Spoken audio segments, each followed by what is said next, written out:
Okey, Assalamualaikum warahmatullahi wabarakatuh dan salam sejahtera. Dalam video kali ini, cikgu akan terangkan macam mana kita nak mengaplikasikan satu hukum linear kepada hubungan yang tak linear. Hubungan tak linear itu hubungan yang selain daripada persamaan y sama dengan mx tambah c, di mana ini adalah suatu bentuk A bagi garis lurus. Okey, apakah hubungan tak linear? Kita akan tengok kemudian. Alright. Contoh soalan, dia kata tukarkan setiap persamaan tak linear berikut kepada bentuk linear. Seterusnya, kenal pasti y, x, kecerunan dan juga pintasan y. Apakah dia? Y, x, kecerunan dan pintasan y. Okey, bagi perkara-perkara tersebut, dia akan dihubungkan dalam satu persamaan iaitu y sama dengan m, x tambah c, di mana m itu adalah kecerunan dan C adalah pintasan Y. Okey, jadi bagi persamaan yang pertama ni, Y sama dengan 5X kuasa 2 tambah 3. Okey, dia adalah persamaan yang di mana dia adalah bukan linear ataupun non-linear. Jadi macam mana kita nak tukarkan dia kepada linear? Baik, kita tengok dulu dekat persamaan ni, dia ada x kuasa 2 dan juga x. Kita tak mau ada 2 pun boleh ubah x kuasa 2 dan juga x. Kita nak jadikan kepada satu sahaja x di situ. Jadi kita pindahkan, okey, cikgu buat di bawah ni nah.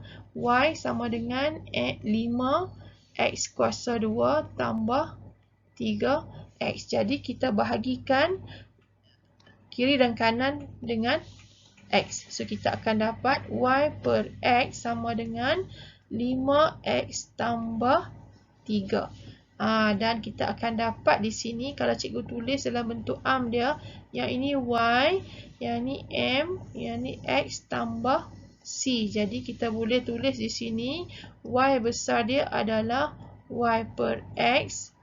Okay, m dia, kecerunan dia adalah 5 dan x besar dia adalah x kecil tu, dan juga pintasan dia C sama dengan 3. Okey, itu cara kita jawab lah. Okey, yang seterusnya untuk soalan B, kita tengok ada set x dan juga set x di situ. Ada dua sebutan set x di situ. Jadi kita nak hilangkan salah satunya. Macam mana? So kita ambil kiri dan kanan dan kita darabkan dengan set x. So kita akan dapat y set x sama juga dengan p set x darab dengan set x tambah dengan q. Jadi dia akan dapat y set x sama juga dengan P X tambah Q, di mana kita boleh nampak di sini Y besar adalah Y set X, M adalah P, X besar adalah X kecil dan juga C dia adalah Q. Okey, yang mana kita cuba bentukkan dalam persamaan Y sama dengan mx tambah c, bentuk untuk hukum linear. Okey. Okey, untuk persamaan soalan yang ketiga, jadi dia bagi y sama dengan a x b. Jadi kita logkan kiri dengan kanan, dia akan jadi log y sama dengan log a x b. Okey, kita gunakan hukum log y sama dengan log A tambah dengan log X kuasa B. Okey. Dan pindahkan B ni ke depan dan dia akan jadi log Y sama dengan log A tambah B log X. Dan kita susun semula dalam bentuk Y sama dengan MX tambah C. So, dia akan jadi log Y sama juga dengan B log X tambah log A, di mana log Y adalah Y besar, B adalah M, log X adalah X besar dan log A adalah C. Okey, jadi kamu kena declare lah di sini di sebelah ni sebab dia suruh kita kena pastikan. So kita buat Y sama dengan log Y M sama dengan, okay, yang ni M, M sama dengan B, and then X besar sama dengan log X, dan juga C sama dengan log A.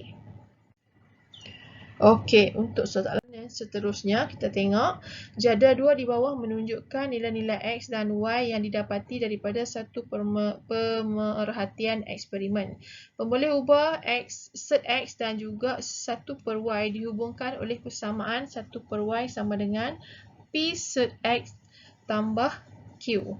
Okey, jadi Y besar kat sini adalah 1/Y, kecerunan dia adalah P, dan set X tu adalah X besar, dan juga Q adalah pintasan C. Okey, yang soalan A dia kata plotkan graf 1/Y lawan set X dengan menggunakan skala 1 cm kepada 0.5 unit pada kedua-dua paksi X dan juga paksi 1/Y. Seterusnya, lukis garis lurus penyuaian terbaik. So, kat sini mula-mula yang perlu kamu tahu adalah apakah pemboleh ubah pada paksi X dan apakah pemboleh ubah pada paksi Y. Jadi, dia bagi tahu kat sini, dia kata plotkan 1/Y lawan dengan punca kuasa X. Maka, paksi Y adalah 1/Y, paksi X adalah punca kuasa X. Okey. So, ini adalah kertas graf, di atas kertas graf. Okey, nanti pelajar boleh buat macam ni lah. Okey, dia kata kat sini, dia kata 1 cm kepada 0.5 unit pada kedua-dua paksi. Maka, pada paksi X, set X ni, okey, dia punya skala adalah untuk 1 cm ni adalah 0.5 unit. Sama juga dengan paksi Y, dia punya skala dia juga 0.5 unit. Okey, paksi 1/Y lah. Okey, jadi bila kita dah buat kerangka macam ni, seterusnya kita boleh plot lah setiap titik yang ada. Okey, bila kita plot, bila kamu plot, kamu akan dapat untuk 6 titik lah, pastikan ada 6 titik. 1, 2, 3, 4, 5, 6. So, dalam ni pun ada 1, 2, 3, 4, 5, 6. Jadi, ada 6 titik. Okey, bila kamu dah tanda 6 titik tu, kita buatlah satu garisan penyuaian terbaik lah. Dia kata sini seterusnya lukis satu garis lurus penyuaian terbaik. Okey, bila kamu nak buat satu garis lurus penyuaian terbaik, bila kamu ada 6 titik, pastikan titik yang bersentuhan mestilah lebih daripada 3 titik. Lebih atau samalah. Nah, macam sekarang cikgu buat, cikgu dapat 1, 2, 3 titik yang bersentuhan dan 3 titik lagi yang tak bersentuhan. Kalau kamu tengok, dia seimbang. Ada 2 di atas dan ada 1 di bawah. So, jadi kita boleh anggap dia agak seimbang. Jadi pastikan garisan yang kamu buat tu seimbang di antara kesemua 6 titik tu. Okey, dan pastikan juga kalau boleh mesti lebih daripada 3 titik yang menyentuh titik yang titik data yang diberi. Okey. Baik, selepas kamu dah buat satu garis lurus penyuaian terbaik, kita nak cari nilai pula sebab dalam soalan dia kata cari nilai Q, P dan juga Y apabila X sama dengan 1.2. Okey, apa itu nilai Q? Macam cikgu dah terangkan tadi, nilai Q daripada persamaan ini adalah nilai pintasan. P pula adalah nilai kecerunan. Jadi, kita selesaikan dulu untuk soalan 1 dan 2 Roman tu.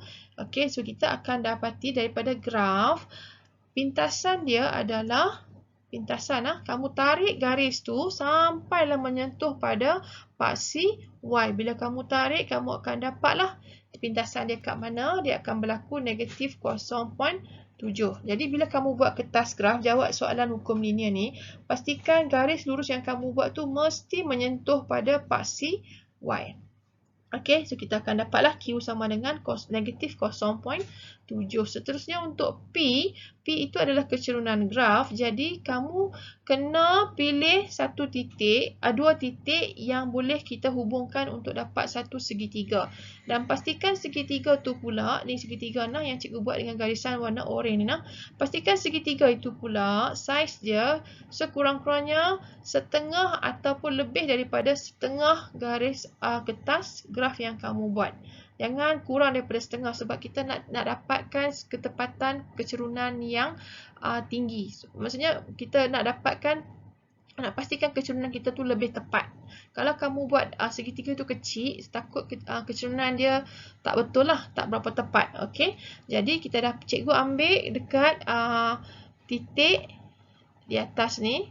Okey. Pada titik 1.895 dengan 1.95 pada part CX dan juga 2.95 lah, cikgu dah tanda tu, dia dah hilang dah. 2.95 dia tak sampai pun sebenarnya. Okey. Dia dah berlari sikit. Okey, 3 lah sebenarnya sudah berubah. Okey, lepas tu untuk di titik yang di bawah ni, adalah 1.95 tolak dengan 0.7. Jadi kita dapatlah kecerunan 1.86. Kalau kamu dapat kecerunan kamu negatif, maka jawapan kamu salah. Kamu kena pastikan bila kita tengok graf dia, garis lurus ni naik ke atas. Jadi kita kena yakin bahawa kecerunan itu mestilah positif. Jadi bila kita dapat P itu positif, maka betul lah jawapan kita. Okey. Okey, seterusnya untuk soalan yang ketiga Roman, dia kata nilai Y apabila X sama dengan 1.21. Di sini murid-murid kena berhati-hati. Okey, bila dia kata X sama dengan 1.21, janganlah kita pergi terus tanda dekat kertas graf 1.21 dan terus buat unjuran.